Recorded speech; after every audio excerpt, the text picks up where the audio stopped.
સાબરકાંઠા જિલ્લામાં હિંમતનગર મોતીપુરા પાસે 4 દિવસ અગાઉ આર્મીના જવાન તેમજ પોલીસ વચ્ચે થયેલા ઘર્ષણ મામલે હિંમતનગરમાં ભારે વિરોધ સાથે કેટલાક વ્યક્તિઓ દ્વારા મોતીપુરા પોલીસ ચોકીમાં તોડફોડ સહિત ભારે વિરોધ નોંધાવતા પોલીસે સર્વેલન્સ સહિત એલસીબી એસઓજી સહિતની ટીમોએ તત્વોની ઓળખ કરવાની શરૂ કરી છે। સાથે જ ચોકીમાં તોડફોડ કરનાર અસામાજિક તત્વો વિરુદ્ધ ફરિયાદ નોંધવાની તજવીજ એ ડિવિઝન પોલીસ મથકે હાથ ધરી છે।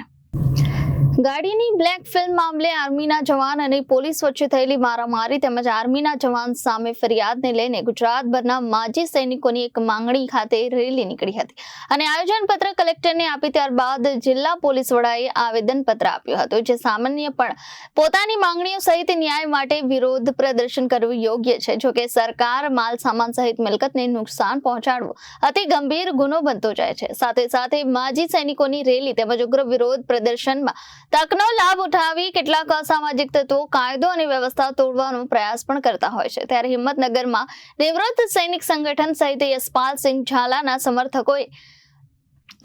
સમર્થનમાં સમગ્ર હિંમતનગર શહેર બાનમાં લીધું હતું તેમજ વિવિધ વિસ્તારોમાં થઈ કલેક્ટર કચેરી અને જિલ્લા પોલીસ વડાની કચેરી ખાતે રેલી સ્વરૂપે આવેદનપત્ર આપી પોલીસ કર્મીઓ વિરુદ્ધ કાર્યવાહીની માંગ સાથે યશપાલસિંહ ઝાલા સામે નોંધાયેલી ફરિયાદ રદ કરવા ઉગ્ર વિરોધ નોંધાવ્યો હતો। જોકે સવારથી શરૂ થયેલો ઉગ્ર વિરોધ સાંજના સમયે તોડફોડ સુધી પહોંચ્યો હતો। સાથે મોતીપુરા વિસ્તારની પોલીસ ચોકીમાં તોડફોડ બાદ અફરાતફરીનો માહોલ સર્જાયા બાદ જિલ્લા પોલીસ વડા કાફલો ઘટના સ્થળે ખડકી દેવામાં આવ્યો હતો। ઝાલાના સમર્થનમાં કરવામાં આવેલ તોડફોડ સહિત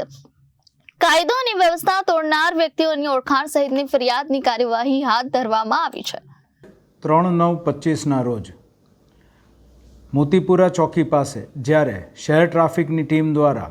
બ્લેક ફિલ્મ અંગે વ્હીકલ ચેકિંગ શરૂ હતું તે દરમિયાન એક પોલીસના સ્ટીકરવાળી કાળા કાચવાળી અલ્ટો ગાડી ત્યાંથી નીકળતા અને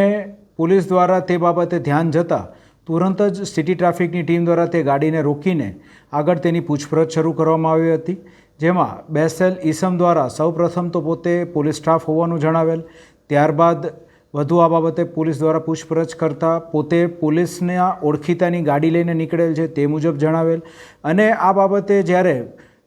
મેમો ભરવાનું જાણ કરતાં પોતે આર્મીમાં હોવાનું પણ જણાવેલ। પોતે પોતાનું નામ યશપાલસિંહ ઝાલા તરીકે ઓળખ આપેલ હતી અને આર્મીનું આઈ કાર્ડ માંગતા તેમની પાસે કોઈ આઈ કાર્ડ કે એવું કંઈ ન હોય, તેથી પોલીસ દ્વારા આ બાબતે આર્ગ્યુમેન્ટ ન કરી મેમો ભરવા માટેની સૂચન કરતાં સતત આશરે 12 થી 13 મિનિટ સુધી આર્ગ્યુમેન્ટ શરૂ રાખેલ હતી અને મેમો નહીં ભરવા બાબતે અને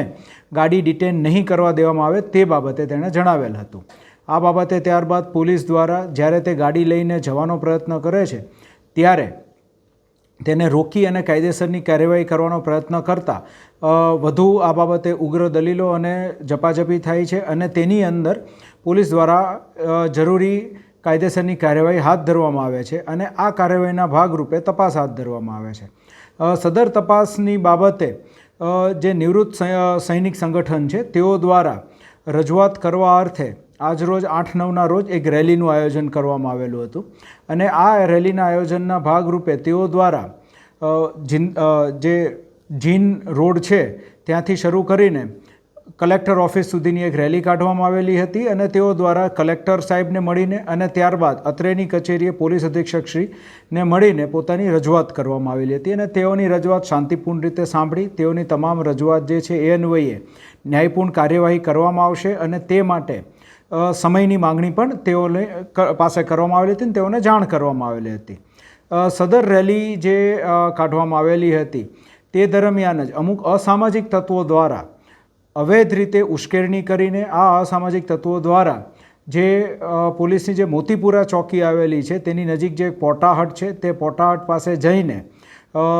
પ્લાસ્ટિકની ખુરશીઓની અને તેના કાચની તોડફોડને એવું બધું કરવામાં આવેલું છે। પોલીસ દ્વારા હાલ આ અસામાજિક પ્રવૃત્તિ કરનારા ઈસમોને ઓળખ કરીને તેઓ વિરુદ્ધ ધોરણસરની કાર્યવાહી હાથ ધરવામાં આવેલ છે।